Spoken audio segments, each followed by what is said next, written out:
Mas Coprai, Rocky Gerung merapat ke Luhut dan Gibran. Kadrun auto kejang-kejang nih. Sekarang jauh lebih kadrun daripada kadrun. Ini kan aneh. Ya kan? Paham kan maksud saya ya? Oh iya, Lius kemana ya? Kok nggak ketemu sama Pak Luhut ya? Takut ya? Ya, kemarin di hadapan Rocky Gerung, Menteri Koordinator Bidang Kemaritiman dan juga Investasi Luhut Binsar Panjaitan menyinggung soal Rocky Gerung yang sering menyebut Presiden Jokowi dengan sebutan dungu. Dungu, kata Rocky. Rocky sih saya lihat ya kelihatan jiper. Takut ya. Gimana nggak jiper ya? Ada mantan Jenderal Kopassus yang sering dia kritik di depannya. Indonesia sejak dulu kala tetap dipuja-puja bangsa. Ya, ini akan membuat bentangan pembatas antara pengkritik dan yang dikritik jadi lebih soft dan manusiawi ya. Kritik bisa jalan terus, nggak masalah, tapi kali ini akan berbeda. Mungkin nggak ada lagi kata dungu ya. Karena ketika ketemu Luhut kemarin sempat disenggol, tapi ya Pak Luhut udah berapa kali mancing, Rocky-nya nggak keluar kata dungu. Ya, masih ingat ya soal Liga Boykot Pemilu atau disingkat LBP. Ini meski hanya imajiner menurut saya, adalah gerakan yang bakal dipimpin oleh Rocky Gerung sebagai bentuk protes soal ambang batas 20% untuk pencapresan. Nah, singkatannya aja LBP, sama dengan inisial Luhut Binsar Panjaitan. Kok kemarin dalam obrolan gerakan ini nggak kenceng disuarakan? Takut ya? Ya, pertemuan Luhut dan juga Rocky, saya melihatnya sih nggak lebih dari pertemuan dua orang public figure aja sih.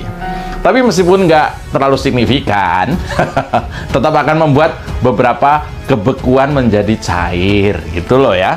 Nah, saya Baru-baru ini, Rocky Gerung yang dikenal sangat nyinyir ke pemerintahan, mendadak dekat dan ngobrol santai dengan dua figur yang sering ia bayangkan. oposisi ngobrol santai dengan dua figur yang dua-duanya dekat dengan presiden. Bayangkan, yaitu Luhut Panjaitan dan Gibran Rakabuming di tempat dan waktu yang berbeda mungkin. Kadrun kelojotan atau cebong yang kepanasan nih? Atau kedua kubu sama-sama heboh? Ya, ini tahun politik. Semua kejadian bisa terjadi karena memang tidak ada musuh abadi. Yang ada adalah kepentingan pribadi. Bukan ya, yang adalah kepentingan yang abadi. Nah, apa kepentingan Rocky Gerung menerima, mengundang, atau bertemu dengan Luhut Panjaitan? Tentu bagi Rocky, suasana akan lebih cair. Meski Rocky dikenal kadang hanya asal tembak ya, tapi ketemu Luhut, dia jadi lebih slow dan hati-hati. Takut ya? Enggak sih? Harusnya kan? Rocky Gerung loh. Harusnya dia sulit, dia terkontaminasi. Apalagi mendadak menjadi juru bicaranya teman-teman di seberang sana yang menjajakan atau pengasong khilafah itu. Misalnya seperti Lius Sungkarisma misalnya. Yang sekarang jauh lebih kadrun daripada kadrun. Ini kan aneh. Ya kan? Paham kan maksud saya ya? Oh iya, Lius kemana ya? Kok nggak ketemu sama Pak Luhut ya? Takut ya?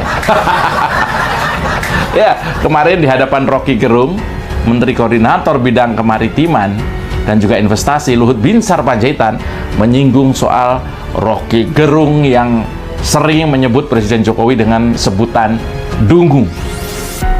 Dungu, kata Rocky. Rocky sih saya lihat ya kelihatan jiper. Takut ya. Gimana nggak jiper ya? Ada mantan Jenderal Kopassus yang sering dia kritik di depannya. Takut ya? Ya, Luhut mengakui sebutan dungu yang dilontarkan oleh Rocky Gerung kepada Presiden Jokowi sebagai hal yang menyakitkan. Oposisi ngobrol santai dengan dua figur yang dua-duanya dekat dengan presiden. Bayangkan, yaitu Luhut Binsar Panjaitan dan Gibran Rakabuming Raka. Pantau, komentar netizen memang beragam. Apalagi memang kedua figur ini masing-masing punya pendukung militan yang pastinya saling berseberangan ya. Ya, Rocky Gerung memang sangat sering mengkritik, bahkan lebih ke roasting ke Luhut Panjaitan ya. Apalagi ketika tema Big Data itu mencuat dari mulutnya Pak Luhut Panjaitan. Masih ingat kan? Nah, istilah Big Data kemudian diplesetin menjadi Big Dusta adalah dimulai dari Rocky Gerung seingat saya. Dan itu membuat tema pertempuran udara yang cukup panjang. Nah, para aktivis medsos, baik dari kelompok nasionalis maupun kelompok kadrun, mereka tiap hari perang di udara. Ya, meski lebih banyak yang anonim ya, daripada akun asli. Gimana sih, kok anonim? Takut ya? Tapi mungkin kemudian Pak Luhut Panjaitan menilai mungkin ya, adu argumen di level aktivis medsos ini sudah makin nggak sehat lah mungkin. Apalagi ketika sudah mengarah ke perongrongan ideologi negara, yaitu Pancasila, yang dimotori oleh mantan-mantan aktivis HTI dan juga para Wahabis. Terang-terangan, nggak ada takutnya, dan masif. Dan para perongrong Pancasila itu bisa saja ada saat ini di sekitar Rocky Gerung dan kawan-kawannya. Apa jadinya kalau Rocky yang harusnya nih sulit terkontaminasi para Wahabis ya, harusnya Rocky ya. Saya nggak tahu, karena salah dia Kristen ya agamanya, saya nggak tahu. Tapi seharusnya sih, karena dia juga orang pintar gitu kelihatannya, dia harusnya adalah sulit terkontaminasi oleh para Wahabis, apalagi para penjajah khilafah, ya. Bener? Di tempat dan waktu yang berbeda.